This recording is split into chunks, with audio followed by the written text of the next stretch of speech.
Hello प्यारे बच्चों, नमस्कार। कैसे हैं आप सब? एक बार बता दीजिए कि आवाज की क्वालिटी और वीडियो की क्वालिटी सब चीज बढ़िया है। आप सब कैसे हैं बाबू? फटाफट से एक बार कमेंट कीजिए। जितना तेजी हो सके उतना तेजी में आप लोग कमेंट कीजिए और बताइए कि आप सब कैसे हैं। और सभी प्यारे बच्चों को प्यार भरा नमस्कार। बाबू गुड इवनिंग। कैसे हैं आप सब? एक बार बता दीजिए। चलिए, कैसे हैं आप सब? एक बार बता दीजिए कि सब चीज ठीक है। क्लास को शुरू कर दिया जाए। और जैसे आपको पता है कि आज हम आपका बायो का टेस्ट लेने वाले हैं, ताकि पता चल सके कि आप लोग एग्जाम में कितना बढ़िया कर पा रहे हैं, कितना नहीं। तो आज हम आपका यहाँ पे लाइव टेस्ट लेंगे। किसका? तो बायोलॉजी का। तो लाइव टेस्ट होने वाला है किसका? बायो का। तो आप सभी स्टूडेंट से निवेदन है कि आप पहले वीडियो को शेयर कीजिए और सभी को बुलाइए। और इस यहाँ पे जो ये टेस्ट होने वाला है ना, इसमें प्यारे बच्चों मोस्ट वीवीआई ऑब्जेक्टिव प्रश्नों का टेस्ट होने वाला है, जो एग्जाम के लिए महत्वपूर्ण होने वाला है। तो जितने भी सारे बच्चे फटाफट से एक बार वीडियो को शेयर कर दीजिए। और प्यारे बच्चों लाइव आ जाइए और बताइए कि आप सब कैसे हैं, बिल्कुल बढ़िया है कि नहीं है, मस्त है कि नहीं है। और आज प्यारे बच्चों एग्जाम था, परीक्षा था। तो फिजिक्स का पेपर आपने देखा होगा कि जो जो शाम को बताए थे वो सारा क्वेश्चन पूछा गया है। और वैसे ही क्वेश्चन आएगा फाइनल में, ध्यान रखिएगा, ठीक है। वैसा ही क्वेश्चन आएगा फाइनल में। और 70 क्वेश्चन रहेगा। और आपको बनाना कितना होगा?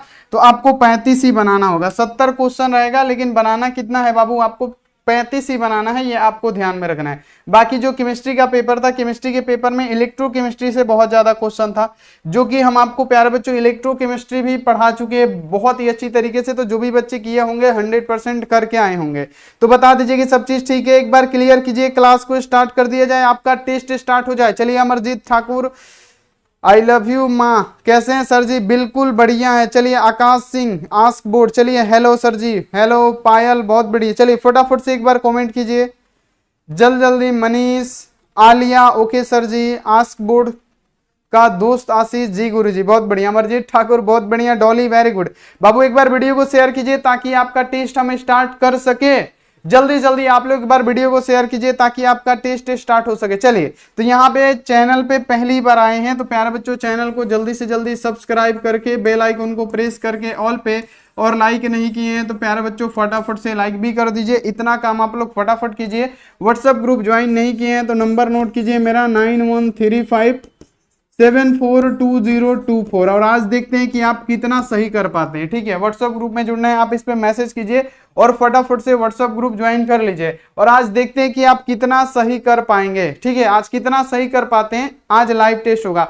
और एक बात बताइए, कल तो एग्जाम नहीं है तो सुबह में 5 AM में क्लास होगा, ठीक है। कल सुबह में 5 AM में भी क्लास होगा और 2 PM में भी क्लास होगा। कल एग्जाम नहीं ना है तो कल दोनों टाइम क्लास होने वाला है। तो आप सभी स्टूडेंट जरूर आइएगा, ठीक है। तो चलिए क्लियर करते हैं। यस सर जी, अब स्टार्ट कर दीजिए। चलिए बिल्कुल स्टार्ट करते हैं। यहाँ पे देख लीजिए, जो भी बच्चे PDF और नोट्स नहीं लिए हैं, कोर्स नहीं लिए हैं, 499 में आप ले लीजिए। 499 में क्या मिलेगा? ऑल सब्जेक्ट का क्या मिलेगा प्यारे बच्चों? Chapter wise objective plus subjective मिलेगा। और यहाँ पे गेस क्वेश्चन भी दिया जाएगा, ठीक है। तो फटाफट से ले लीजिए। लेने के लिए नंबर नोट कीजिए, लेने के लिए स्पेशल नंबर नोट कीजिए 6299248935। अभी भी टाइम है प्यारे बच्चों। 499 में पूरा 1 साल के लिए मिलेगा। तो फटाफट से ले लीजिए। टेस्ट सीरीज लेना है तो 199 में मात्र मिल जाएगा टेस्ट सीरीज, तो आप इसे ले लीजिए। तो चलिए पहले नंबर क्वेश्चन से स्टार्ट करते हैं। पहला नंबर क्वेश्चन का आंसर आप लोग लगाइए और फटाफट से आंसर देते चलिए, ताकि हमको भी पता चल सके कि आप कितना पढ़ रहे हैं, ठीक है। पहला नंबर क्वेश्चन आपके सामने ये रहा। पहला नंबर क्वेश्चन है कि आम के फल में खाए जाने वाला भाग कौन सा होता है? बाबू ये क्वेश्चन इतना ज्यादा बार पूछा गया क्वेश्चन है, बहुत ज्यादा बार क्वेश्चन ये पूछा जाता है आपके फाइनल बोर्ड परीक्षा में, कि आम के फल में क्या खाते हैं हम लोग, आम के फल में खाए जाने वाला भाग कौन सा होता है। बाबू इतना आपको याद रखना है कि आम के फल में क्या खाते हैं हम? बाह्य फल भित्ति को खाते हैं नहीं, ना अंदर का आंठी खाते हैं, ना बाहर का जो छिलका होता है वो खाते हैं। हम लोग क्या खाते हैं, याद रखना है कि आम के फल में क्या खाते हैं? तो हम लोग अंतःफल भित्ति खाते हैं, है ना। कौन बोला है अंतःफल भित्ति? कौन है जी? बिल्कुल गलत है, क्योंकि पता है ना अंतःफल भित्ति का मतलब आठी, आप आठी खाते हैं नहीं। याद रखना है, बहुत इंपॉर्टेंट क्वेश्चन है, बिल्कुल मोस्ट इंपॉर्टेंट है कि आम के फल में क्या खाते हैं हम लोग? तो मध्य फल भित्ति, यानी जो गुद्दा होता है उसका वही खाते हैं। यानी कहने का मतलब क्या हो जाएगा? आम के फल में खाए जाने वाला भाग मध्य फल भित्ति हो जाएगा। तो यहाँ पे कौन कौन बच्चा भी बता रहा है? नुमान साई, बहुत बढ़िया। नमूना साई, चलिए फटाफट से। तनु, गुलशन, सोनू, बहुत बढ़िया। ये ऑनलाइन टेस्ट है तो एक एक क्वेश्चन का आप लोग याद रखिएगा, जवाब दीजिएगा। चलिए अगला क्वेश्चन आ जाइए। अगला क्वेश्चन आपके सामने, कि समसूत्री विभाजन किसमें पाया जाता है? यहाँ पे क्वेश्चन है कि समसूत्री विभाजन किसमें पाया जाएगा? कायिकी कोशिका, कायिक कोशिका। कायिक मतलब क्या? किसी भाग से प्यारे बच्चों कोई पौधा निकल जाए उसे कायिक कहेंगे, ठीक है। अब यहाँ देखिए जनन कोशिका किसके द्वारा होगा? समसूत्री विभाजन। प्यारे बच्चों समसूत्री विभाजन किसमें होता है? तो ये कायिक कोशिका में होता है, याद रखना है, कायिक कोशिका। समसूत्री विभाजन किसमें होगा? कायिक कोशिका में होगा, तो ये आपको याद रखना है। चलिए अगला क्वेश्चन आ जाइए। चलिए अगला क्वेश्चन है बाबू कि बिना निषेचन के फल बनने की क्रिया को हम लोग क्या कहते हैं? अब देखिए क्वेश्चन आपके सामने है कि बिना निषेचन के ही फल का निर्माण हो रहा है। यहाँ पे समझिएगा, एक एक क्वेश्चन इंपॉर्टेंट है। देखिए क्वेश्चन है कि बिना निषेचन के ही फल बन रहा है, तो इसे हम लोग क्या कहेंगे? अगर बिना निषेचन के ही फल का निर्माण हो रहा है तो उसे हम लोग क्या कहेंगे? तो प्यारे बच्चों पार्थेनोकॉर्पिक है, पार्थेनोकॉर्पिक यहाँ पे है। देखिए बी वाला ऑप्शन है कि बिना निषेचन के फल बनने की क्रिया को हम लोग क्या कहते हैं? तो पार्थेनोकॉर्पिक कहते हैं, जो कि हमारा बी वाला ऑप्शन बिल्कुल ही सही हो जाएगा। और आप इसे सही कर दीजिएगा, बहुत इंपॉर्टेंट क्वेश्चन है जो एग्जाम में पूछे जाते हैं। चलिए अगला क्वेश्चन आ जाइए बाबू।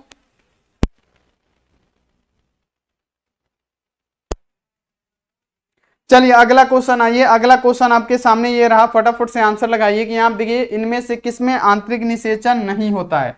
देखिए ये भी क्वेश्चन फाइनल बोर्ड परीक्षा का क्वेश्चन है और ये क्वेश्चन पूछा गया है कि किसमें आंतरिक निषेचन नहीं पाया जाता। यानी आंतरिक निषेचन नहीं पाया जाता का मतलब क्या हो गया? किसमें बाह्य निषेचन होता है। तो सिंपल सा ऐसे आपसे नहीं पूछा गया है कि किसमें बाह्य निषेचन की क्रिया होती है, इसमें डायरेक्ट ये पूछा गया कि किसमें आंतरिक निषेचन नहीं होता है। तो यहाँ पे आपको आंसर बताना है कि देखिए पक्षी जो होती है इसमें आंतरिक निषेचन होता है, स्तनपायी जीवों में आंतरिक निषेचन हो जाएगा। लेकिन जो मेढक होगा, जो बेंग होगा, बेंग में क्या होता है? यानी जो मेढक होता है इसमें बाह्य निषेचन। ये मोस्ट इंपोर्टेंट क्वेश्चन है, ध्यान रखना है कि किसमें बाह्य निषेचन? तो प्यारे बच्चों मेढक में बाह्य निषेचन की क्रिया होती है, ये आपको ध्यान में रखना है।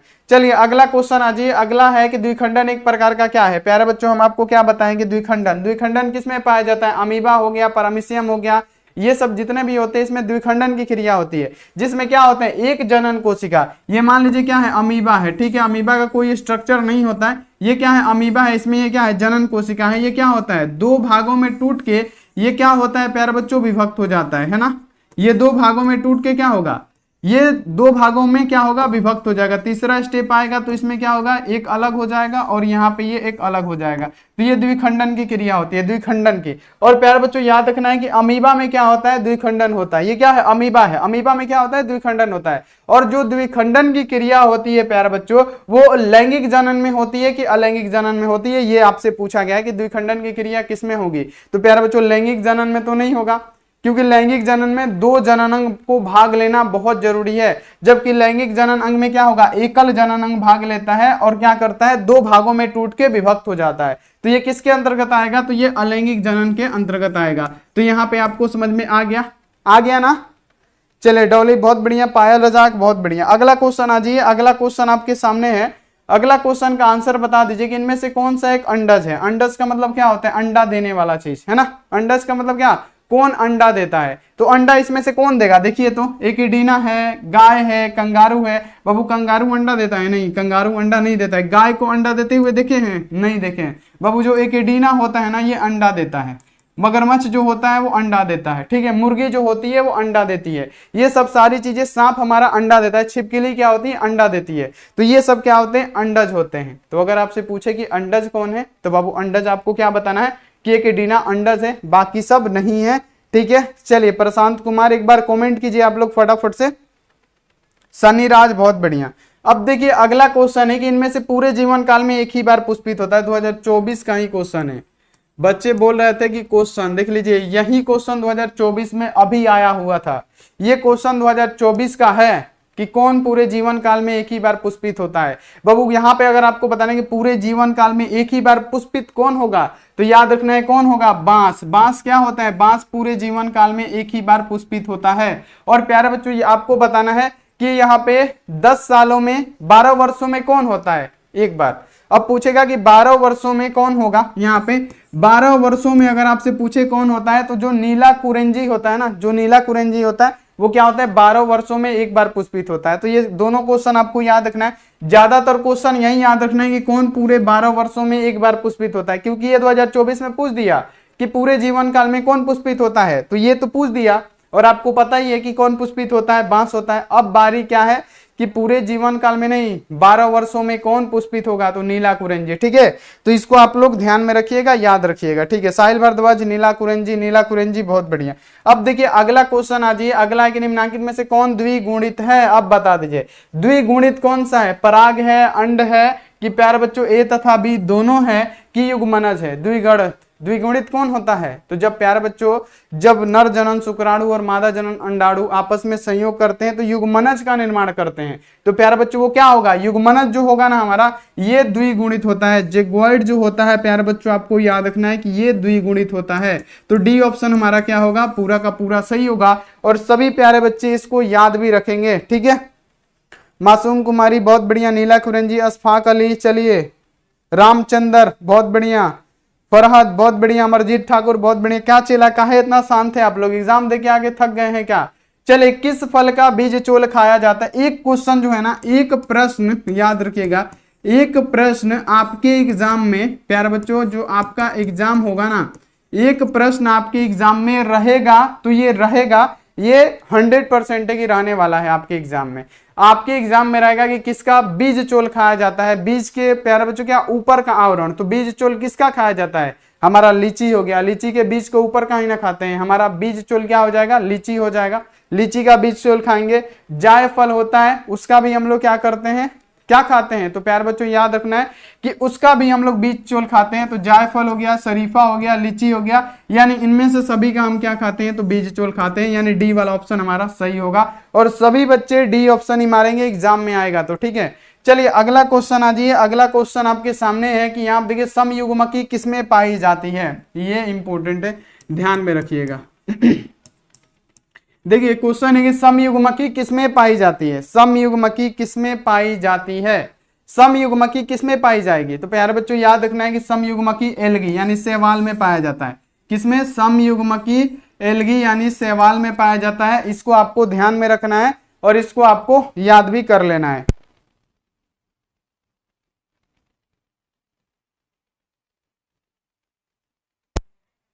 चलिए अगला क्वेश्चन आ जाएगी, अंड प्रजनक निम्नलिखित में से कौन सा है। देखिए फिर से वही क्वेश्चन है, क्योंकि आपका टेस्ट हो रहा है और आपको एक एक क्वेश्चन का जवाब देना है। अब बताइए कि अंड प्रजनक कौन है। अंड प्रजनक का मतलब होता है अंडा कौन देता है, प्यारे बच्चों कौन देगा, सांप क्या देता है, अंडा देता है। मुर्गी अंडा देती है ना, मगरमच्छ अंडा देता है। यानी कहने का मतलब क्या, इनमें से सभी क्या हो जाएगा, अंडज हो जाएगा। अंडज यानी डी वाला ऑप्शन हमारा सही होगा। और आप इसे हमेशा ध्यान में रखिएगा, मोस्ट इंपोर्टेंट क्वेश्चन है। अगला देखिए निम्नलिखित में से कौन सा सत्य फल है। अब बताइए, बहुत जबरदस्त क्वेश्चन है, मोस्ट इंपोर्टेंट क्वेश्चन है। देखते हैं कि किस किस बच्चे का जवाब आ रहा है।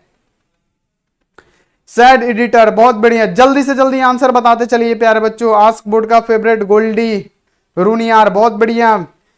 बाबू कमेंट नहीं आ रहा है, एकदम सूखे हुए हैं आप लोग हैं, आप लोग का कमेंट एकदम नहीं आ रहा है, क्या बात है। एकदम दबा के कमेंट कीजिए, एकदम आप लोग पूरा दबा के कमेंट कीजिए आप लोग फटाफट से।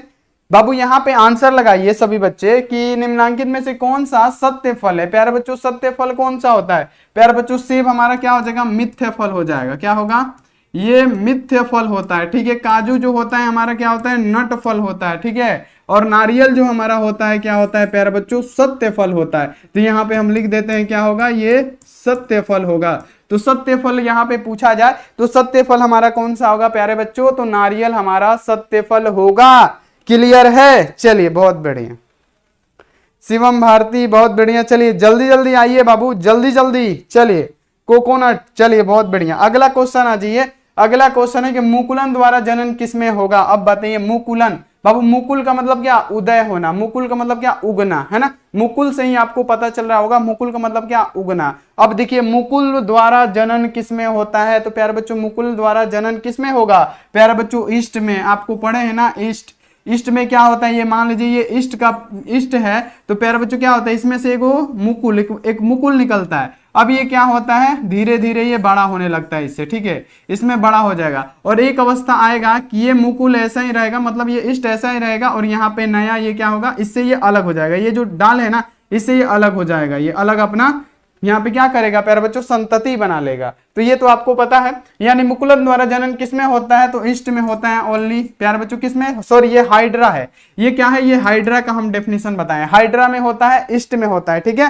तो यहाँ पे आपको क्लियर कर लेना है कि मुकुल का मतलब क्या, किसी पौधे में से निकलेगा हल्का सा, वो क्या करेगा, बड़ा होते होते उससे ही अलग हो जाएगा। तो यही प्यारे बच्चों होता है क्या, आपको याद रखना है कि मुकुलन। तो यहाँ पे आप लोग क्लियर कर लीजिएगा, मुकुलन किसमें होता है, हाइड्रा हो गया, ईस्ट हो गया, पैरामीशियम में नहीं होता है। तो पैरामीशियम आप लोग गलती कर दीजिएगा, ठीक है, काट दीजिएगा उसको।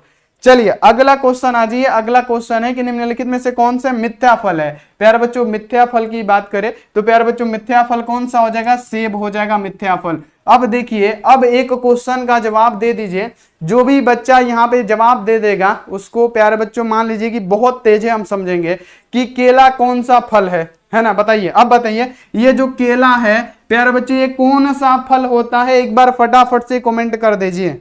सोनम भारती जिद्दी गर्ल, चलिए केला कौन सा फल है, अम्मू सेब, चलिए केला कौन सा फल है प्यारे बच्चों,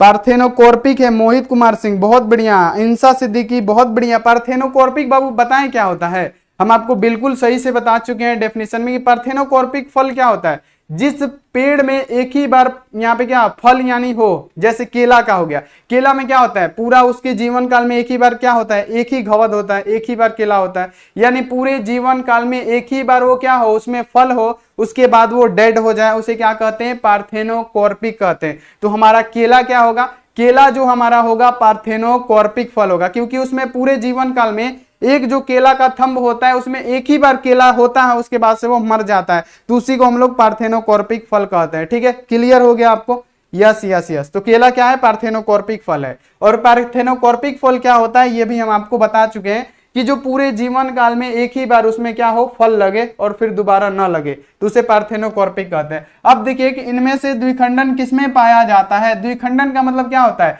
जिसमें एक जनन कोशिका दो खंडों में टूट के विभक्त हो जाए। जैसे हमने आपको अमीबा के स्ट्रक्चर बताया कि इसमें क्या है, मान लीजिए कि एक जनन कोशिका है, अब ये क्या करेगा, इसी में से क्या होगा, ये दो खंड में टूटना स्टार्ट हो जाएगा। अब ये सिचुएशन ऐसा आएगा कि ये अलग खंड हो जाएगा, ये अलग खंड हो जाएगा, यानी ये अपना अपना संतति का निर्माण कर लेगा। ठीक है, यानी एक जनन कोशिका दो खंडों में टूट के विभक्त हो जाए, द्विखंडन की क्रिया कहते हैं, और ये अलैंगिक जनन की क्रिया ही होती है, ये आपको ध्यान रखना है। तो द्विखंडन किसमें पाया जाएगा, जलकुंभी में नहीं पाया जाएगा। प्यारे बच्चों अमीबा, ये अमीबा का स्ट्रक्चर है, अमीबा में आप देख पा रहे हैं कि द्विखंडन होता है। कमल, कमल में प्यारे बच्चों द्विखंडन नहीं होता है, सर्प में ये द्विखंडन नहीं होता है, तो द्विखंडन किसमें होगा, तो हमारा अमीबा में होगा। चलिए अगला क्वेश्चन आ जाए कि आप देखिए जेमिल्स बनते हैं। प्यारे बच्चों अब बताइए कि जेमिल्स का निर्माण किसमें होता है, प्यारे बच्चों अब बताइए कि जेमिल्स का निर्माण किसमें होगा, तो जेमिल्स का निर्माण होता है स्पंजों में। किसमें, आप जवाब दीजिएगा कि जेमिल्स किसमें बनेंगे, ओनली स्पंज में बनते हैं, ओनली स्पंजों में जेमिल्स का निर्माण होता है। तो यहाँ पे सभी बच्चे क्या लगाएंगे, स्पंज हमारा राइट आंसर हो जाएगा। अगला यहाँ पे आ जाए कि लीची का खाए जाने वाला भाग। बाबू लीची आजकल बहुत खाए हैं, है ना, लीची आजकल बहुत खाए हैं आप लोग, और लीची को आप लोग थोड़ा सा ध्यान से खाइएगा, ठीक है, क्योंकि पता है ना लीची लीची सुंदर रहता है लेकिन थोड़ा सा भी ज्यादा देर हो जाता है ना, जैसे किसी किसी लीची के मुंह पे जो होता है ना, क्या होता है, कीड़े लगे होते हैं, और आप लोग क्या करते हैं, फटाक से छील के फट से डाल लेते हैं। और जो लीची में कीड़े लगे होते हैं ना, तो जो लीची का गूदा होता है ना, याद रखिएगा ये जो गूदा होता है ना, गूदा का जो स्किन होता है जो लीची का, उसी कलर का वो भी होते हैं। तो आप लोग लीची खाइएगा तो थोड़ा सा ध्यान से खाइएगा। अभी अगर आप लीची खा रहे हैं तो उस लीची में 90% के अभी होंगे कीड़ा, ठीक है, तो ध्यान से खाइएगा क्योंकि उसी कलर का होता है। ऐसा ना हो कि लीची खाते के चक्कर में 4-5 गो उलाट दिया आप भी, है ना। लीची तो स्वादिष्ट लग ही रहा है, उसके साथ साथ उसका कीड़ा भी स्वादिष्ट लग रहा है ना, तो ऐसा नहीं करना है, ठीक, ध्यान से खाना है। चलिए अगला क्वेश्चन आ जाइए। अगला क्वेश्चन है कि बिना निषेचन के फल निर्माण को क्या कहते हैं, ये आपको ध्यान रखना है, और खास करके किसमें रहते हैं तो बता देते हैं। जब लीची आप ऐसे छीलते हैं ना, तो अगर ऊपर में काला काला जो रहता है ना, जो काला काला है ना, जो काला काला रहता है ना, वो पता है क्या होता है, तो लीची जब छीलते हैं ऊपर में काला रहता है ना, वो क्या होता है, कीड़ा का प्यारे बच्चों मलमूत्र होता है, ठीक है, यही होता है। वो क्या होता है, जो काला काला ऊपर में दिखाई देता है, डॉट डॉट डॉट डॉट, आपको लगता है कि सड़ा हुआ है थोड़ा सा ऊपर, ये क्या होता है, जो कीड़े होते हैं उसके मलमूत्र होते हैं। तो ये आपको ध्यान में रखना है, खाना भी है तो सही से खाना है।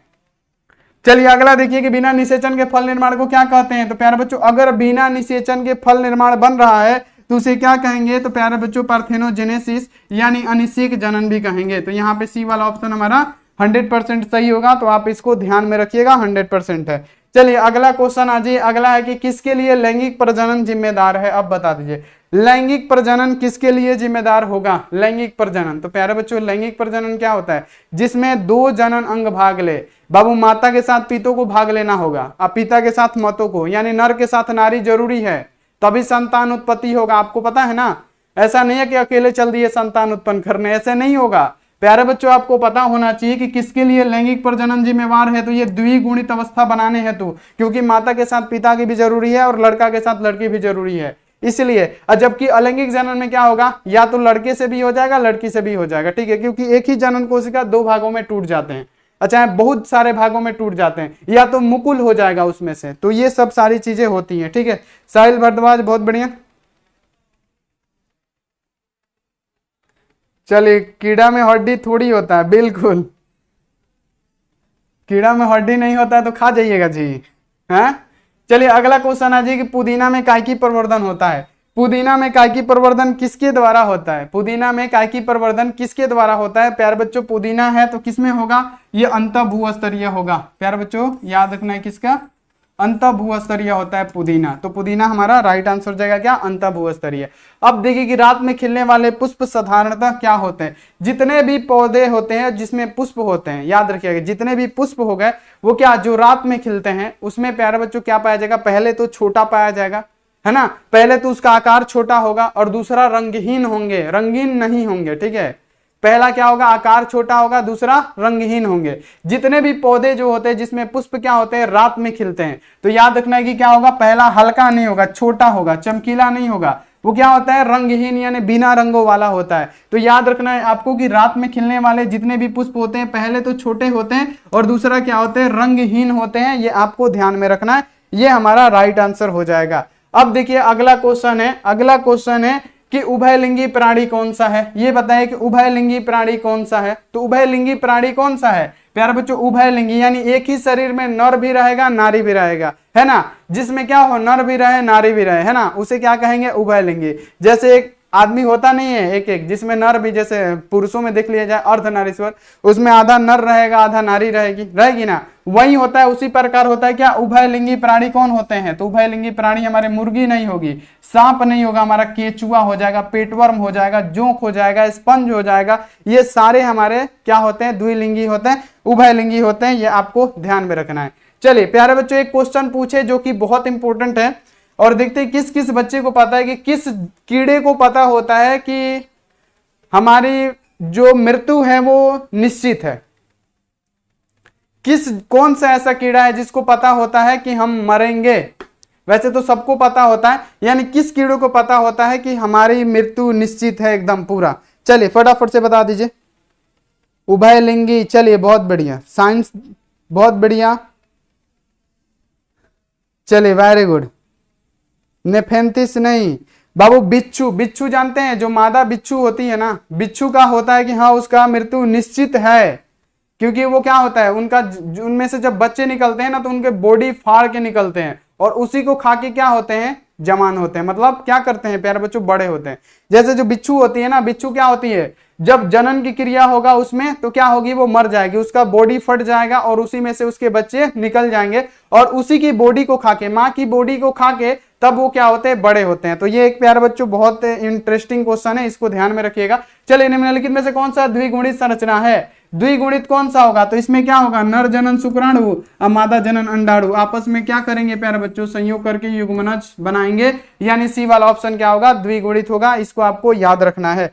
चलिए अगला क्वेश्चन आ जाइए। अगला है कि जन्म से लेकर प्राकृतिक मृत्यु के बीच की अवस्था को क्या कहते हैं, जीवन काल। बाबू जन्म से लेकर जब तक प्राकृतिक मृत्यु नहीं हो जाती तब के अवधि को हम लोग क्या कहते हैं, तो लाइफ स्पैन कहते हैं। कहने का मतलब क्या, जीवन काल कहते हैं, जीवन चक्र नहीं, जीवन चक्र नहीं होता है, जीवन काल होता है प्यारे बच्चों। क्या, जन्म से लेकर जब तक प्राकृतिक मृत्यु नहीं हो जाती है तब तक की अवस्था को हम लोग कहते हैं जीवन काल। बाकी सब ये क्या होगा, हमारा गलत हो जाएगा, ये आपको ध्यान में रखना है। मोस्ट इंपोर्टेंट है और टेस्ट हो रहा है, एक एक क्वेश्चन का जवाब दीजिए। चलिए, निषेचन किसमें पाया जाता है ये बता दीजिए। द्विनिषेचन की क्रिया किसमें होगी? सिर्फ निषेचन है, द्विनिषेचन। प्यारे बच्चों, टेरिडोफाइटस नहीं होगा, ब्रायोफाइटस नहीं होगा, अनावर्त बीजी नहीं, ये आवर्त बीजी में क्या होता है? द्विनिषेचन की क्रियाएं होती है। एंजियोस्पर्म में क्या होता है? द्विनिषेचन की क्रियाएं होती है। क्या होता है? डबल फर्टिलाइजेशन होता है। डबल फर्टिलाइजेशन किसमें होगा? तो प्यारे बच्चों आवर्त बीजी में होगा, ये आपको ध्यान में रखना है। अब देखिए अगला क्वेश्चन है कि पिष्टिया में कायिकी प्रवर्धन किसके द्वारा होता है? अब बताइए, जो पिष्टिया में कायिक प्रवर्धन होता है किसके द्वारा होता है? पिष्टिया में कायिक प्रवर्धन की जो क्रिया होती है वो किसके द्वारा होती है? एक बार फटाफट से बताइए। चलिए, अमू बहुत बढ़िया, सिमरन खातून, चलिए सरफराज आलम, रानी, मंटू, चलिए फटाफट। कमेंट पहले की तरह नहीं आ रहा है, बहुत स्लो आ रहा है कमेंट। चलिए, नीतीश, गीता, मोहित, वंदना, बीना, तेज प्रकाश यादव, वंदना कुमारी सैनी, बहुत बढ़िया, मोहित, वेरी गुड। सभी बच्चों का जवाब आ रहा है कि पिष्टिया में कायिकी प्रवर्धन, तो बाबू पिष्टिया में किसके द्वारा होता है? हम आपको पढ़ाए हैं ना कि ये ऑफसेट के द्वारा होता है। पिष्टिया में कायिकी प्रवर्धन की बात करें ऑफसेट के द्वारा होगा, ध्यान रखना है। अब देखिए क्वेश्चन है कि आप देखिए पार्थेनोजेनेसिस पाया जाता है। अब बताइए पार्थेनोजेनेसिस किसमें पाया जाता है? तो बाबू यहाँ पे याद रखिएगा कि यहाँ पे स्प्रोसिस्ट एवं रेडियो लार्वा में क्या पाया जाता है, तो ये आपको याद रखना है। जो बायो होता है ना, बायो का एक एक वर्ड और एक एक जो क्वेश्चन होता है ना, कि जब कब उसको याद नहीं कीजिएगा आपको समझ में भी नहीं आएगा। ये बायो इतना हार्ड होता है, बायो को आसान में लेना ही नहीं है आपको। मैथ बहुत आसान है लेकिन बायोलॉजी आसान नहीं है, ध्यान रखना है।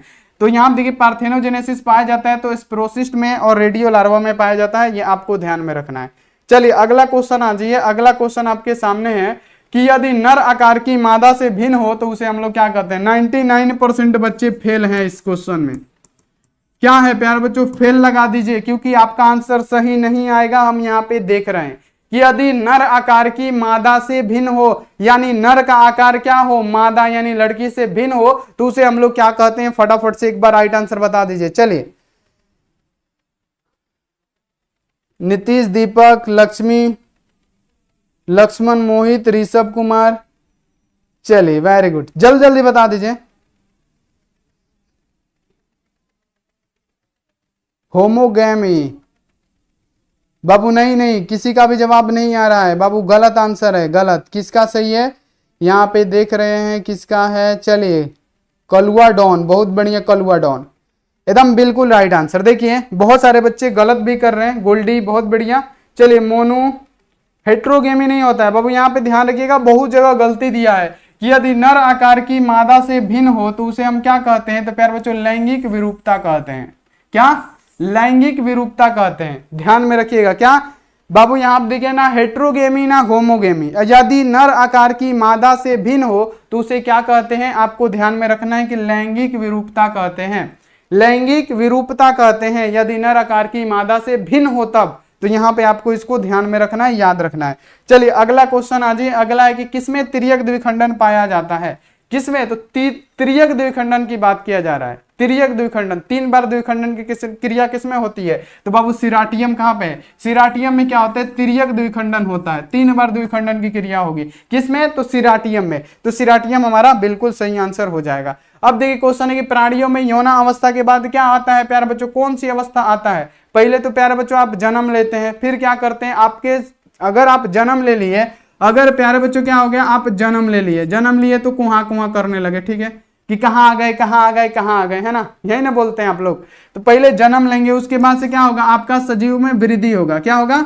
वृद्धि होगा, ठीक है, वृद्धि होगा आपका। फिर वृद्धि होने के बाद से क्या हो जाएंगे प्यारे बच्चों? यहाँ पे आप आ जाएंगे युवा अवस्था में, है ना। युवा अवस्था यानी जवान होने लगेंगे। फिर युवा अवस्था के बाद क्या आता है? तो बाबू युवा अवस्था के बाद आता है प्यारे बच्चों क्या आता है? प्रजनन करने की आवश्यकता आती है। यानी कहने का मतलब युवा अवस्था के बाद से जो अवस्था आती है उसे क्या कहा जाता है? प्रजनन अवस्था कहा जाता है। तो जो भी बच्चे प्रजनन अवस्था मार रहे हैं बिल्कुल सही कर रहे हैं। चलिए अगला क्वेश्चन आ जाइए। अगला है यहाँ पे कि हवा के द्वारा परागित होने वाले फूलों को क्या कहते हैं? बाबू हवा के द्वारा परागित, ये हवा के द्वारा परागित क्या है? पर परागण है कि स्वपरागण का उदाहरण है? तो ये पर परागण का उदाहरण है। हवा के द्वारा क्या होगा? किसी पुष्प का प्यारे बच्चों क्या?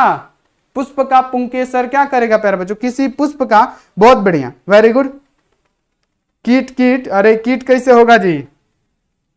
चलिए यहां देखिए यहाँ पे हवा का यहाँ पे द्वारा परागण होने की है। यदि किसी पुष्प का परागकण हवा के द्वारा उस दूसरे पुष्प के क्या वतिकाग्र तक अगर पहुंचता है, किसके माध्यम से, हवा के द्वारा, तो उसे क्या कहते हैं प्यारे बच्चों, तो हवा के द्वारा पहुंचे तो उसे वायु परागित कहते हैं। तो बी वाला ऑप्शन मारिएगा, क्या वायु परागित कहते हैं। इसको आपको ध्यान में रखना है कि अगर किसी, यहाँ पे याद रखना है कि अगर किसी, मान लीजिए क्या है, ये एक पुष्प वही जाति का पुष्प है, या मान लीजिए कि कमल ही है, ठीक है, और यहाँ पे भी क्या है, कमल है, ठीक है, और यहाँ पे क्या है, मान लीजिए कि हवा के द्वारा जा रहा है या पानी के द्वारा, तो इसी यहाँ पे देखिए ये जो पौधा है ना, इसमें क्या लगा हुआ है, पुष्प लगा हुआ है, इसी में भी क्या है, पुष्प है, बहुत सारा पुष्प है, ठीक है, मान लीजिए इसमें भी क्या है, बहुत सारा पुष्प लगा हुआ है। तो इसमें देखिए पर परागण क्या होता है, इस पुष्प का क्या परागकण उसी जाति के दूसरे पुष्प के वतिकाग्र तक किसी भी माध्यम से पहुंचे, या तो ये हवा से उड़ के भी जा सकता है, जल से बह के भी जा सकता है, कीड़ा इसमें से लेके उसमें डाल सकते हैं,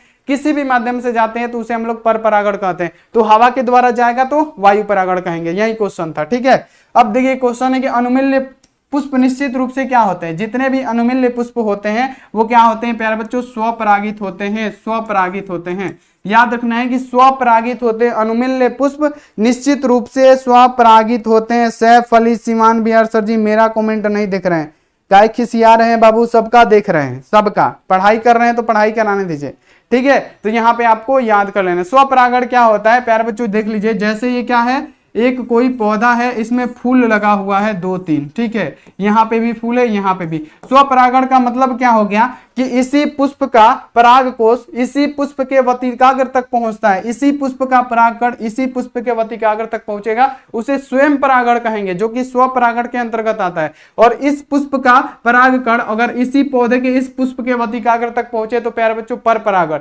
यानी स्वपरागण और पर परागण प्यारे बच्चों इसी को कहा जाए, सॉरी मतलब स्वयं परागण और स्वपरागण इसी को मतलब कहा जाता है, ठीक है। पर परागण तो अलग हो गया, सॉरी, सजात परागण और स्वपरागण कहा जाता है। अगर इसी पुष्प का प्यारे बच्चों यहाँ पे याद रखेंगे परागकश इसी पुष्प के वतिकाग्र तक पहुंचे तो स्वयं परागण, और प्यारे बच्चों इसी पुष्प का यहाँ देखिए इस पुष्प का परागकण अगर इसी पौधे के दूसरे पुष्प के वतिकाग्र तक पहुंचे तो उसे सजात परागण कहते हैं। तो यहाँ पे आपको इतना क्लियर रखना है, तो यहाँ पे आप सभी स्टूडेंट इसको क्लियर रखिएगा। अगला देख लीजिए कि नारियल में तरल एवं गुद्देदार पदार्थ जो होता है, जो सफेद होता है वो क्या होता है। अब बताइए कि नारियल में तरल एवं गुद्देदार पदार्थ जो होता है वो क्या होता है। नारियल में तरल एवं गुद्देदार पदार्थ जो होते हैं तो वो प्यारे बच्चों क्या होते हैं, ये भ्रूणपोष होते हैं। याद रखना है कि वो भ्रूणपोष कहलाते हैं। नारियल में तरल एवं गुद्देदार पदार्थ हमारे भ्रूणपोष कहलाते हैं, ये आप लोग याद रखिएगा।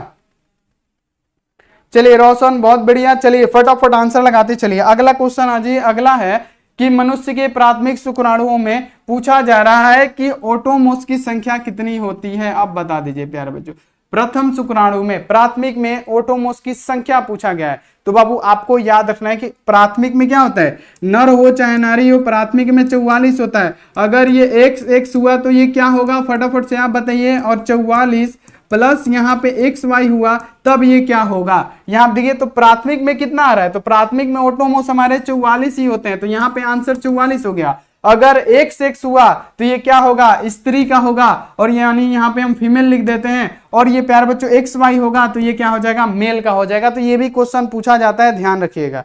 अगर XX होगा तो फीमेल और 44 प्लस XY होगा तो वो मेल होगा, ठीक है। तो ये आप लोग ध्यान में रखिएगा। अगला क्वेश्चन आ जाए कि पुष्पी पौधों में भ्रूणपोष में कितने गुणसूत्र होते हैं। जैसे जितने भी पुष्पी पौधे होते हैं उनके भ्रूणपोष में कितने गुणसूत्र पाए जाते हैं।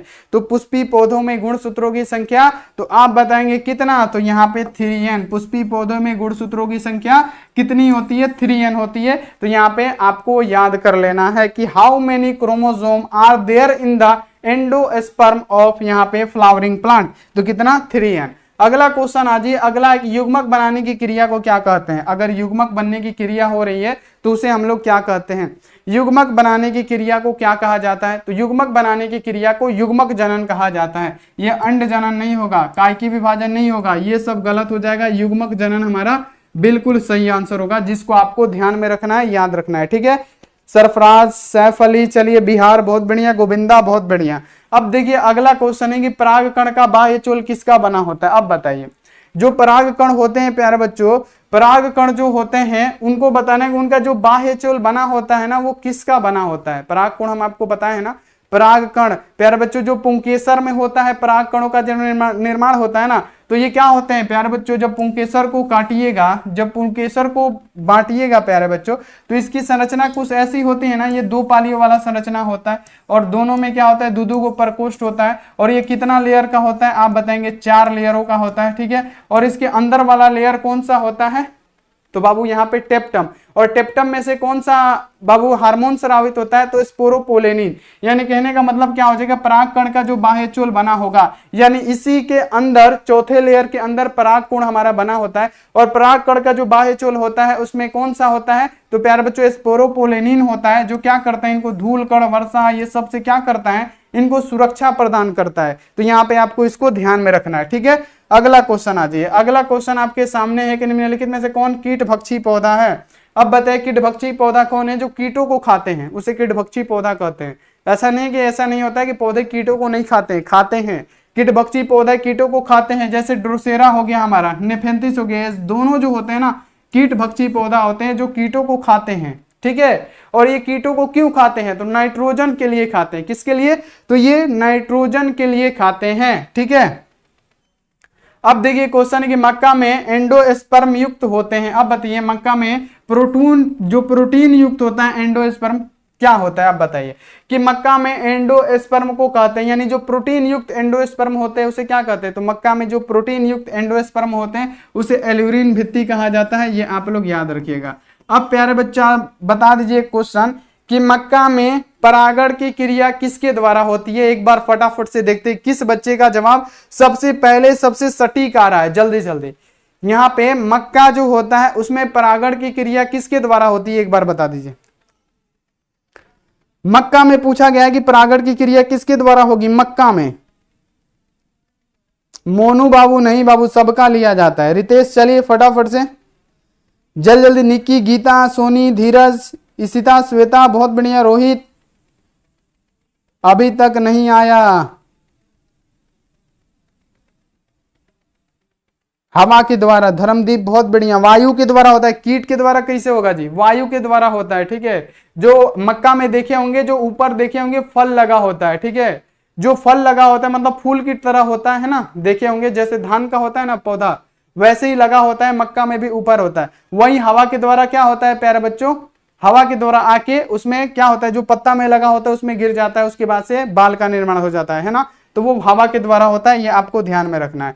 अगला क्वेश्चन आज कि आधुनिक भ्रूण विज्ञान के जनक कौन है। देखिए एक पूछा जाता है कि आधुनिक भ्रूण विज्ञान के जनक, और दूसरा पूछा जाता है कि भारतीय भ्रूण विज्ञान के जनक कौन है। तो आधुनिक भ्रूण विज्ञान के जनक कौन है, तो यहाँ पे आपको बताना है वन वेयर है। आधुनिक का पूछे तो वन वेयर, और भारतीय पूछे तो कौन, तो पंचानन महेश्वरी। ये आपको क्लियर रखना है। तो देखिए क्वेश्चन है कि आधुनिक भ्रूण विज्ञान के जनक कौन है, तो आधुनिक भ्रूण विज्ञान के जनक कौन हो जाएंगे, वन वेयर हो जाएंगे। वहीं अगर भारत का पूछे तो भारत का आपको क्या बताना है कि पंचानन महेश्वरी है।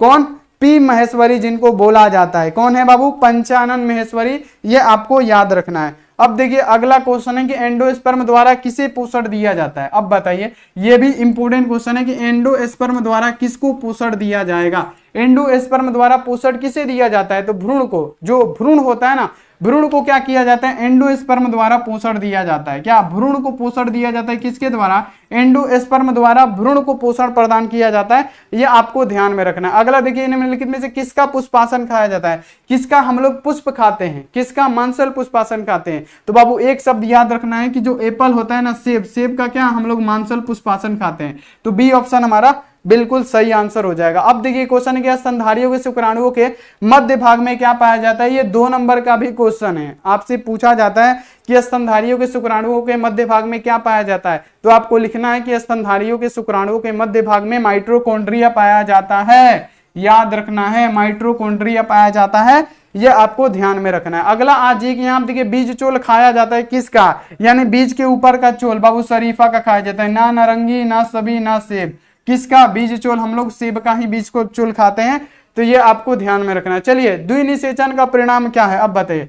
द्विनिषेचन क्या होता है द्विनिषेचन? तो जब नर जनन शुक्राणु मादा जनन अंडाणु आपस में संलयन करते हैं तो प्यारे बच्चों क्या युग्मनज करते हैं, फिर भ्रूण कोश का निर्माण करते हैं। क्या युग्मनज के दौरान किसका निर्माण करते हैं? तो युग्मनज के पश्चात वो भ्रूण पोष बनाते हैं। यानी कहने का मतलब द्विनिषेचन का निर्माण क्या होगा? हमारा भ्रूण पोष होगा।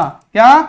भ्रूण पोष का निर्माण करते हैं। जब नर जनन शुक्राणु मादा जनन अंडाणु आपस में संयोग करके युग्मनज करके भ्रूण पोष का वो निर्माण करते हैं। तो यहाँ पे आपको इसको ध्यान में रखना है। अब देखिए क्वेश्चन है कि भारतीय आवर्तबीजी भ्रूण विज्ञान का जनक, तो देखिए भारत का पूछ दिया जाए तो भारत के कौन हो जाएंगे? तो बाबू पंचानन महेश्वरी, यानी प्यारे बच्चों पी महेश्वरी क्या है? भारतीय भ्रूण विज्ञान के जनक है। अब अगर आपसे पूछा जाए कि कौन आधुनिक भ्रूण विज्ञान के जनक कौन है, तो आपको याद रखना है कि आधुनिक वाला में क्या हो जाएंगे? तो आधुनिक वाला में हो जाएंगे वॉन वेयर। क्या? वॉन वेयर आधुनिक वाले में हो जाएंगे, ये आपको ध्यान में रखना है। चलिए अगला क्वेश्चन आ जी, अगला है कि एक प्रारूपिक आवर्तबीजी भ्रूण पोष कितने कोष की अवस्था का होता है? ये बहुत इंपॉर्टेंट है, पहले ध्यान में रखिएगा। ये क्या है? बहुत ज्यादा इंपॉर्टेंट क्वेश्चन है, ध्यान में रख के आंसर दीजिए कि एक प्रारूपिक आवर्तबीजी भ्रूण कोष प्रायः कितने कोष की अवस्था का होता है? एक प्रारूपिक आवर्तबीजी भ्रूण कोष बताइए। 7 मोनू का, वाह चला जी, बहुत बढ़िया। सोनम भारती बहुत बढ़िया, गुलशन योगेंद्र बहुत बढ़िया, एंग्री गर्ल बहुत बढ़िया, चलिए बहुत बढ़िया, आस्क बोर्ड का ऋतिक कुमार बहुत बढ़िया, मिस बहुत बढ़िया, वेरी गुड। सबका आंसर आ रहा है कि एक प्रारूपिक आवर्तबीजी भ्रूण कोष प्रायः होता है कितने कोष की? 7 कोष की अवस्था का होता है, यानी डी वाला ऑप्शन हमारा सही आंसर हो जाएगा। अब देखिए क्वेश्चन है कि चींटियों के द्वारा परागण की क्रिया, अब परागण की क्रिया क्या चींटी के द्वारा हो जाए, यानी एक ही जाति के 2 पौधे हैं और एक पुष्प का वतिकाग्र दूसरी जाति के दूसरे पौधे, यानी उसी जाति के दूसरे पौधे के पुष्प के क्या वतिकाग्र तक पहुंचे। पराग कोष कहां जा रहा है? वतिकाग्र तक जा रहा है और वो चींटियों के द्वारा जा रहा है, तो उसे क्या कहेंगे प्यारे बच्चों? मर्मिकोफिली कहेंगे। तो यहाँ पे क्या हो जाएगा? मर्मिकोफिली हमारा राइट आंसर हो जाएगा। तो याद रखिएगा चींटियों के द्वारा परागण को हम लोग क्या कहते हैं? अगर परागण की क्रिया चींटियों के द्वारा हो रही है उसे हम लोग मर्मिकोफिली कहते हैं, ये आपको ध्यान में रखना है। चलिए निम्नलिखित में से जन्म दर नियंत्रण की कौन सी विधि है? अब जन्म दर नियंत्रण यानी आप देखिए जन्म दर आपको नियंत्रित करना है तो इसकी शल्य विधि क्या होगी? जन्म दर नियंत्रित करना है तो इसकी शल्य विधि क्या होगी? फटाफट से आप लोग एक बार राइट आंसर बताइए कि जन्म दर नियंत्रित करना है तो इसकी शल्य विधि क्या होगी? फटाफट जन्म दर नियंत्रित करने की शल्य विधि क्या होगी? जन्म दर नियंत्रित करने की शल्य विधि क्या होगी? तो जन्म दर प्यारे बच्चों किससे? तो ट्यूबेक्टोमी और वैसेक्टोमी से नियंत्रित होता है। तो यहाँ पे आपको याद रखना है ट्यूबेक्टोमी और वैसेक्टोमी। अगला क्वेश्चन आ जाए कि इनमें से कौन यहाँ पे क्लाइटोरियस का समजात अंग है? अब बताइए कौन है जो प्यारे बच्चों क्लाइटोरियस का समजात अंग? याद रखना है कि क्या हो जाएगा? क्लाइटोरियस का समजात अंग जो होगा हमारा क्या हो जाएगा? लिंग हो जाएगा, यानी प्यारे बच्चों पेनिस हो जाएगा। ठीक है, क्लाइटोरियस का समजात अंग पूछा जाएगा अगर तब।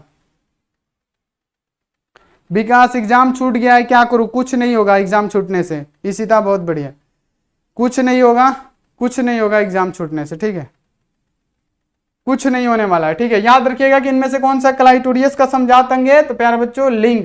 अब देखिए मासिक चक्र पाया जाता है किसमें? मासिक चक्र अगर आपसे पूछा जाए कि मासिक चक्र किसमें पाया जाएगा तो पहला याद रखना है कि मनुष्य की मादा में नहीं, ऐसा नहीं मारना है कि मासिक चक्र मनुष्य की मादा में पाया जाए। ठीक है, ऐसा नहीं है कि मासिक चक्र मनुष्य की मादा में पाया जाए। ठीक है, ऐसा आपको नहीं करना है। अगर आपसे पूछे मासिक चक्र किसमें पाया जाता है? प्रेमिट की मादा, है ना? तो यहाँ पे आपको याद कर लेना है कि प्रेमिट की मादा हमारा सही आंसर हो जाएगा।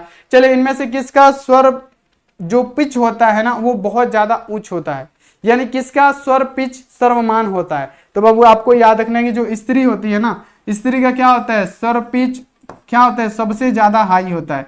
स्वर पिच वैल्यू क्या होता है? हाई होता है। किसका? तो स्त्री का। चलिए अगला क्वेश्चन आ जाए। अगला यहाँ पे है कि शुक्राणु का नियंत्रण किसके द्वारा होता है? प्यारे बच्चों शुक्राणु जनन ये किससे निकलता है? तो वृषण से। याद है ना? मानव का अगर आपसे पूछा जाए कि पुरुषों का मुख्य जनन अंग क्या होगा तो प्यारे बच्चों पुरुषों का मुख्य जनन अंग क्या होता है? वृषण होता है। ठीक है, वृषण आपको पता है ना क्या होता है? किस किस को बच्चे को पता है कि वृषण क्या होता है? शुक्राणु जनन का नियंत्रण किसके द्वारा होता है? प्यारे बच्चों अगर पूछा जाए शुक्राणुओं का नियंत्रण तो बाबू ये किसके द्वारा होगा? एस्ट्रोजन के द्वारा होता है। एस्ट्रोजन। शुक्राणुओं का नियंत्रण किसके द्वारा? एस्ट्रोजन के द्वारा होगा। ट्यूबेक्टोमी होगा सर जी। बाबू ट्यूबेक्टोमी और वेसेक्टोमी दोनों है। ठीक है, जन्म दर नियंत्रण की शल्य विधि दोनों है। ठीक है, वेरी गुड। अरे बाबू छूट गया तो कोई बात नहीं है, ठीक है, एस्ट्रोजन के द्वारा होता है। ठीक है, अगला क्वेश्चन आ जाइए कि एक क्रोमोसोम निम्नलिखित में से किसका भाग होता है। एक क्रोमोसोम क्या होता है, तो ये मानव शुक्राणु है ना, ये मानव मान लीजिए कि शुक्राणु है, तो ये क्रोमोसोम क्या है, ये जो टोपी नुमा संरचना होती है ना, यही होता है, ये एक क्रोमोसोम होता है। क्या होता है, एक क्रोमोसोम। यानी कहने का मतलब क्या, एक क्रोमोसोम किसका भाग होता है, जो मानव शुक्राणु होता है ना, इसके शीर्ष भाग का ये जो टोपी नुमा संरचना होती है ना, इसी का होता है। मानव शुक्राणु के शीर्ष भाग का ये संभाग होता है। तो यहाँ पे आपको याद रखना है कि एक क्रोमोसोम किसका भाग होगा, तो ये मानव शुक्राणु के शीर्ष भाग का संभाग होगा, जिसको आपको ध्यान में रखना है। अब देखिए अगला क्वेश्चन आ जाइए, अगला है कि शरीर के बाहर होने वाले निषेचन को क्या कहते हैं। अगर निषेचन की क्रिया शरीर के बाहर हो, क्या हो, शरीर के बाहर हो, तो उसे इन विट्रो कहेंगे, इन विट्रो। शरीर के बाहर होने वाले निषेचन को इन विट्रो कहा जाता है, ध्यान में रखना। अब देखिए कि स्ट्रोली कोशिकाएं पाई जाती है। अब बताइए स्ट्रोली कोशिका किसमें पाई जाती है। प्यारे बच्चों, नर जनन तंत्र हम बहुत बढ़िया से पढ़ाए हैं आपको कि स्ट्रोली कोशिका कहाँ पाई जाती है, 100% पढ़ाए हैं कि स्ट्रोली कोशिका कहाँ पाई जाती है। प्यारे बच्चों, स्ट्रोली कोशिका किसमें, वृषण में पाई जाती है। याद रखिएगा, स्ट्रोली कोशिका वृषण में पाई जाती है। चैप्टर 3 जाके देख लीजिए, वृषण में। अब एक क्वेश्चन हम आपसे पूछते हैं कि शुक्राणु परिपक्व किसमें होते हैं, ये बताइए बाबू। शुक्राणु परिपक्व किसमें होते हैं, फटाफट से बता दीजिए। शुक्राणु परिपक्व किसमें होते हैं, ये बताइए जल्दी जल्दी, अभी मजा आएगा, मजा आएगा। चलिए इंसा सिद्दीकी बहुत बढ़िया। चलिए चलिए सिमरन खातून बहुत बढ़िया। मेल में अधिवृषण किसका आया है जी, बहुत बढ़िया। चलिए वृषण में नहीं, रोशन कुमार अधिवृषण में, अधिवृषण में। नीतीश का वृषण है नहीं, वृषण में क्या होते हैं, हमारे शुक्राणु बनते हैं, लेकिन क्या होते हैं, अधिवृषण में क्या होते हैं, परिपक्व होते हैं। फिर क्या होते हैं, शुक्रवाहिका नली द्वारा शुक्राशय तक जाते हैं, और शुक्राशय में क्या होता है, शुक्राणुओं को पोषण मिलता है, वो वहां पे लंबे समय तक टिके रहते हैं। ठीक है, इतना तो आपको पढ़ाया गया है, तो ये आप लोग ध्यान में रखिएगा। और वृषण जिसमें रहता है ना, उसको वृषण थैली बोला जाता है। ठीक है, याद रखना है कि वृषण जिसमें उपस्थित रहता है उसको वृषण थैली कहते हैं। अब देखिए कि एक स्वस्थ महिला पूरे जीवन काल में कितना अंडा, मतलब उसके पूरे जीवन काल में अंडों की संख्या कितनी होगी। एक जो महिला है एकदम स्वस्थ है, उसके पूरे जीवन काल में अंडा कितना होगा। तो प्यारे बच्चों, पूरे जीवन काल में एक स्वस्थ महिला के 400 अंडा होगा। यहाँ पे आपको याद रखना है कि कुल अंडों की संख्या कितनी होती है। एक स्वस्थ महिला के पूरे जीवन काल में उत्पन्न कुल अंडा, कितना अंडा उत्पन्न कर सकती है। तो प्यारे बच्चों आपको याद रखना है कि 400, 4000 नहीं मानना है, तो यहाँ पे 400 हमारा राइट आंसर हो जाएगा। अब देखिए कि यहाँ आप देख लीजिए कि ऑस्ट्रेलिया के शिशुधानी प्राणियों के अनुकूलन विकिरण में इनमें निम्नलिखित में से कौन सा उदाहरण सही है। यानी ऑस्ट्रेलिया के जो शिशुधानु प्राणी होती है उनके अनुकूली विकिरण के लिए अगर आपसे पूछा जाए कि कौन सा उदाहरण सही है, तो अपसारी क्रम विकास सही होगा, अपसारी क्रम विकास सही होगा, ये आपको ध्यान में रखना है। अब देखिए प्यारे बच्चों, अब बताइए, अब एक क्वेश्चन हम आपसे पूछते हैं कि महिलाओं का प्रमुख जनन अंग कौन सा है, ये बता दीजिए। जैसे नर का तो होता है,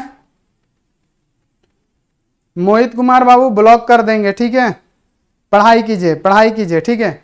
अब देखिए क्वेश्चन आपके सामने है, क्वेश्चन आपके सामने है कि महिलाओं का प्रमुख जनन अंग कौन सा है, ये बता दीजिए। ओवेरी, बहुत बढ़िया। सोनम भारती, बहुत बढ़िया, वेरी गुड, वेरी गुड।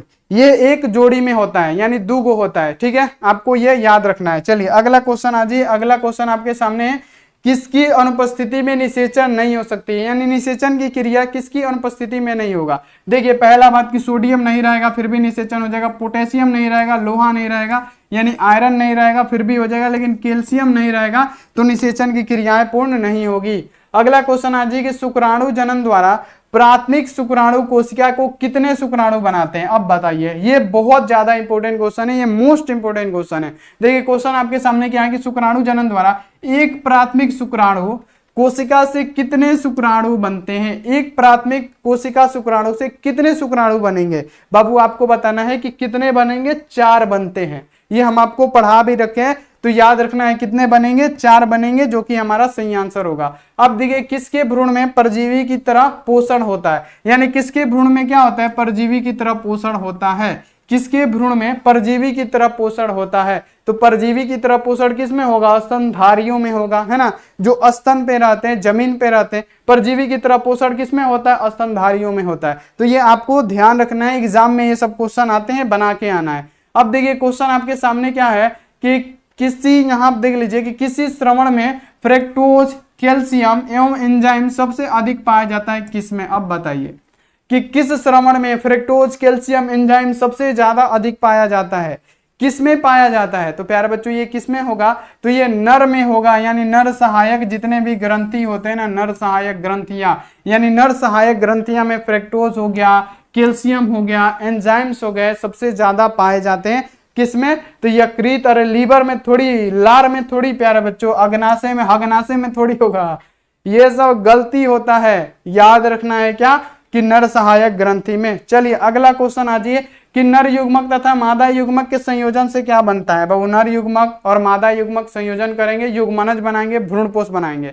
तो यानी कहने का मतलब क्या? युग्मनज बनाते हैं, फिर भ्रूणपोष का निर्माण होता है ना। तो ये आपको ध्यान में रखना है। चलिए अगला क्वेश्चन आ जाइए। अगला क्वेश्चन है कि नर हार्मोन की उत्पत्ति कहां से होती है? अब बताइए जो नर हार्मोन है उसकी उत्पत्ति कहां से होगी? चलिए वेरी गुड, युग्मनज।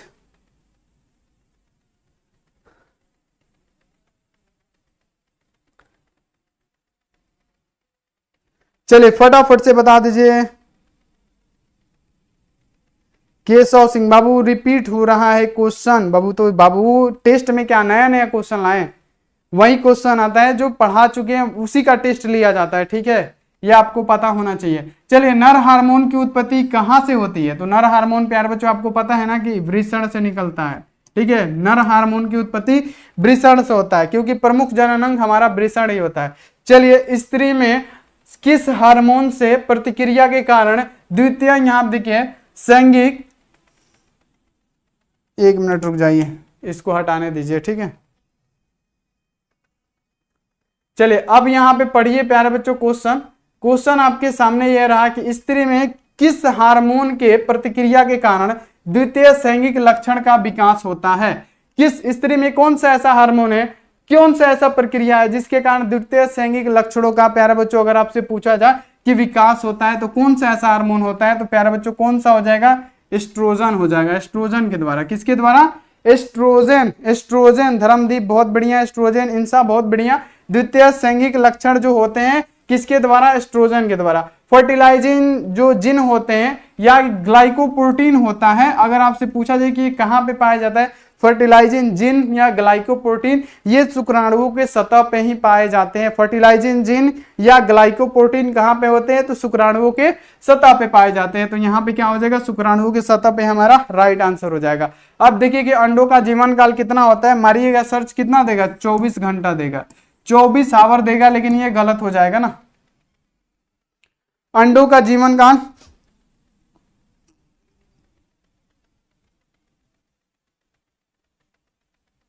चलिए जल्दी जल्दी, 12 घंटा, बहुत बढ़िया। 48 48 नहीं होता है बाबू, याद रखना है कि अंडों का जीवन काल 12 घंटा का ही होता है। गूगल सब चीज सही नहीं बताता है, ठीक है। अगला क्वेश्चन आज जी कि आप देखिए निम्नलिखित में से कौन सा प्राथमिक जनन अंग है? प्यारे बच्चों प्राथमिक जनन अंग की बात करें तो प्राथमिक जनन अंग इसमें से क्या है? वृषण है। वृषण क्या होता है? प्राथमिक जनन अंग होते हैं। अब देखिए क्वेश्चन है कि नेत्र लेंस किसका बना होता है? फटाफट से एक बार आप लोग आंसर लगाइए कि ये जो नेत्र लेंस होता है वो किसका बना होता है। चलिए ये आखिरी क्वेश्चन है आपके एग्जाम का, यानी आज जो एग्जाम हो रहा था, आपका टेस्ट हो रहा था, उसका आखिरी क्वेश्चन है। और कल से बिल्कुल नए जोश जुनून ऊर्जा के साथ पढ़ा जाएगा, मजा आएगा, ठीक है। यहाँ पे आप लोग बताइए कि नेत्र लेंस किसका बना होता है? तो नेत्र लेंस प्यारे बच्चों एक्टोडर्म है, हाँ एक्टोडर्म का बना होता है। जो नेत्र लेंस होता है किसका बना होता है? प्यारे बच्चों आपको याद रखना है कि फ्रॉम एक्टोडर्म, यानी नेत्र लेंस हमारा एक्टोडर्म से बना होता है, मेसोडर्म से नहीं बना होता है। चलिए सोनम भारती, अमू बहुत बढ़िया, मेसोडर्म नहीं होगा अमू, एक्टोडर्म होगा। चलिए एक्टोडर्म से बना होता है। तो प्यारे बच्चों आज 70 क्वेश्चन का टेस्ट हम ले लिए, ठीक है, 70 क्वेश्चन का टेस्ट ले लिए। अब बताइए कि 70 में से आपका कितना सही हुआ है? जल्दी जल्दी। एंग्री गर्ल बहुत बढ़िया, फटाफट से। इस्लामिक सभा, एक्टोडर्म बहुत बढ़िया। चलिए फटाफट से साहिल, मोनू, चले वेरी गुड। मोहित कोई बात नहीं, चलिए राजन माँ का लाडला, संदीप, चलिए लक्ष्मी कुमारी, रानी, छोटू अहिरान, चलिए फटाफट से आप लोग बताते चलिए, जल्द जल्दी बताइए, जल्द जल्दी। देखिए आपके सामने है कि नेत्र लेंस एक्टोडर्म का बना होता है, आप बताइए कितना सही हुआ है। चले सर जी मेरा बाबू के नाम से, सर जी मेरे बाबू का नाम लीजिए, वही काम है। चलिए जल्दी जल्दी, 63, 65, 60, 64, आस्कबुड ऋतिक, सोनम भारती का 67 सही हो गया है, मनीष यादव का 50 कितना हुआ है, 60 हुआ है, अभी रॉय का 50 हुआ है, ब्यूटी यादव, पीरियोडिक टेबल का कराएंगे, अब तो वही होने वाला है ना, तत्वों का वर्गीकरण और सिद्धांत के बाद वही सब तो स्टार्ट होगा आपका, इनऑर्गेनिक केमिस्ट्री में वही सब पढ़ना है हम लोग को, ठीक है। चलिए सौरभ बहुत बढ़िया, sir ji I am new student, mister Aditya Sharma. चलिए तो आज यहाँ पे टेस्ट आपका हो गया और आप लोग कमेंट बॉक्स में बता दीजिएगा कि आपका कितना सही हुआ है, ठीक है। और चैनल पे पहली बार आए हैं तो फटाफट से सब्सक्राइब कर लीजिएगा, वीडियो को लाइक भी कर दीजिएगा, और जितने बच्चे पीडीएफ नोट्स नहीं लिए हैं ना, ले लीजिएगा, 499 में आपको पीडीएफ नोट्स मिलने वाला है। तो पीडीएफ नोट्स लेने के लिए आपको क्या करना पड़ेगा, आपको पता ही है कि 499 आपको पे करना पड़ेगा, किस नंबर पे, तो प्यारे बच्चों 62 99 24 89 35, आप इस पे संपर्क कर सकते हैं पीडीएफ नोट्स लेने के लिए, ठीक है। तो आज का टेस्ट समाप्त होता है, लेकिन कल से गारंटी है कि कल से जो क्लास होगा ना एकदम पूरा जोश जुनून ऊर्जा के साथ होगा, मजा आएगा कल से क्लास करने में, तो आप लोग बने रहिए, देखिएगा कल से बहुत ज्यादा मजा आएगा। और सुबह में 5 AM में भी आपका क्लास होगा, 5 AM में भी क्लास होगा, 2 PM में भी क्लास होगा आपका, ठीक है, और 7:30 PM में तो होता ही है। तो ये जो क्लास होगा कल होने वाला है, आप लोग जरूर क्लास ज्वाइन कीजिएगा। तो चलिए प्यारे बच्चों मिलते हैं ऐसी अगली क्लास में, तब तक आप अपना ध्यान रखिए, मन लगा के पढ़ाई करते रहिए, टेक केयर एंड बाय।